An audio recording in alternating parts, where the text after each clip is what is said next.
Hey guys, welcome back to the channel, and today's video is all about ideas and tips to help you remember more of what you read. Now, if you enjoy reading as much as I do, then you're going to love some of these ideas. You can apply some of these ideas to your own personal learning experiences, whether you're a student or someone who just wants to improve their ability to learn. You've definitely come to the right guy. Now, for those of you who don't know, my name is Guy. Welcome to the GG Show. Here you'll find me sharing some of my own personal experiences and things that you might find useful. So let's get straight into it. The first tip here is to write about it. Now, what you need to understand here is that writing about what you're reading is going to be a huge help in learning and comprehension. And you can approach this in a couple of ways. You can either write notes, questions, or ideas as they come up while you're reading a book, somewhere where you can go back and review them later. Or you can write up summaries either at the end or at the end of each chapter of a particular book. The choice is yours. And probably the most important part of this process, you need to be able to go back and look over your notes, even if it's just a quick scan. And obviously, the more you do it, the more you'll be able to understand and learn. Pretty simple, right? Personally, I always try to write as much as I can either in a book or a notebook, but there's nothing wrong with using a computer or a phone, for example. Again, as long as you're able to go back and look over your notes. As for writing summaries, this is a great way to test your memory and understanding of a particular book. Even better is if you write constricted summaries, for example, writing a summary of a book in 1 or 2 sentences, or even a couple of words. Just find out what works for you. This is definitely something that you got to practice a little bit, so take your time. And you might find that a combination of these things is what's going to work best for you. So again, find what works for you. The next tip is to talk about it. You've probably already heard it before, but go out and talk about the book that you've just read, all the ideas that you've just come across, whether that be for school or as part of your own personal development and learning. Just make sure you have the right people around you to be able to discuss some of these ideas with. And there's a couple of aspects to this. First of all, you're engaging in social interaction, which is going to basically activate certain areas of your brain, and you might need a neuroscientist to be able to explain this in full depth. But what's happening here is you're getting a flood of various neurochemicals in your brain, and the more of this combination you get, the better it helps in memory and retention. The other aspect of this is that the interaction is going to go one of 2 ways. You're either going to be teaching someone about some of these new ideas that you've come across, or you're going to come across someone who's going to be able to question you, challenge you, and make you think a bit more critically about some of those ideas that you've just come across. Now, you'll find that sometimes you can get way into your head and lose the fact that not everyone in this world sees things the way that you do. So by having these people challenge you, question you a little bit, you get to see the book from a totally new perspective. You get to see some of these ideas from a completely new lens. And there's nothing wrong with that. So go out and try it. You'll see. Next up is to visualize it. You want to be able to see what you're reading. So this is going to test your imagination just a little bit.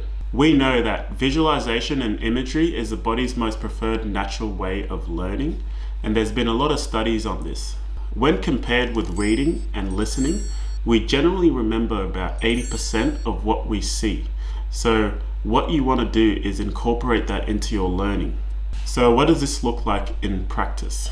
What you want to do is whenever you're reading a book or listening to an audiobook, you want to try and imagine and visualize and see exactly what the author is trying to tell you.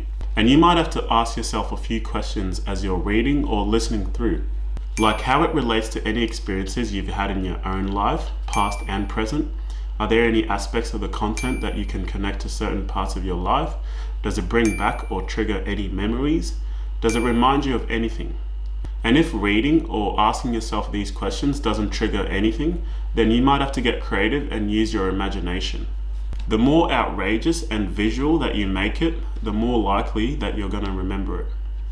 Another tip for reading and learning is to schedule focused reading periods. And how can you do this? Well, first of all, you want to create an environment where all your focus can just be 100% on reading and on the book. So that means eliminating all forms of distractions, anything around you that might shift your attention away from reading. As for the length of time for that reading period, It's not as important the first time around, but you want to be able to start small and slowly build your way up.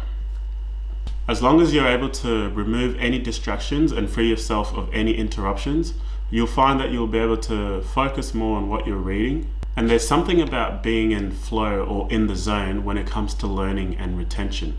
And as described in his book, The Art of Impossible, Stephen Kotler says, "Flow follows focus, and we pay the most attention to the task at hand. When the challenge of that task slightly exceeds our skill set, we want to stretch, but not snap.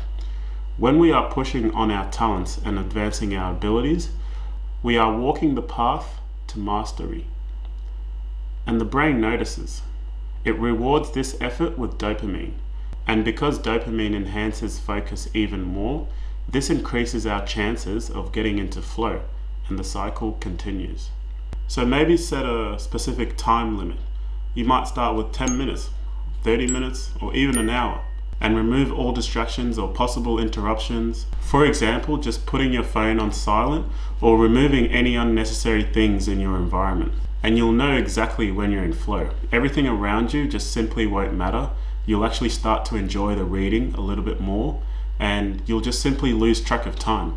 You'll be thinking, where did all that time just go? So yeah, get into flow, set a focused reading period, and see what it does for you. Now, I've added this bonus tip for you guys as well, and I feel as though it's probably the most important one. And it's all around the ideas around self-management and prioritization. Now, I think we can all agree that when it comes to performing tasks and even reading, we want to be able to do it in periods where we have at least a little bit of energy, right? So this is where you need to understand yourself just a little bit. Whether you're a morning person or a night owl, you want to prioritize your reading or doing some of these tasks in a period where you feel as though you have the mental energy to do so. Generally, reading and learning is definitely not going to be the first thing you think of after a long days at work, or after a big gym session, or even after eating a big plate of food. So the overall point here is that make sure that you're at a good level physically and mentally. So that means a really good focus on sleep, exercise, and nutrition. And you'll find this is going to help you in everything that you do. So there you go. Those are some tips and ideas to help you learn and remember more of what you're reading. So tell me this, what do you think of the ideas? Do you have any tips or suggestions that you could add to this as well? What has worked in your own life? And I would also like to know whether you're a morning person or a night person. When do you feel that you're most productive? Now, if you really enjoyed this video, give it a thumbs up, subscribe if you haven't, and I'll see you guys on the next one. See you later.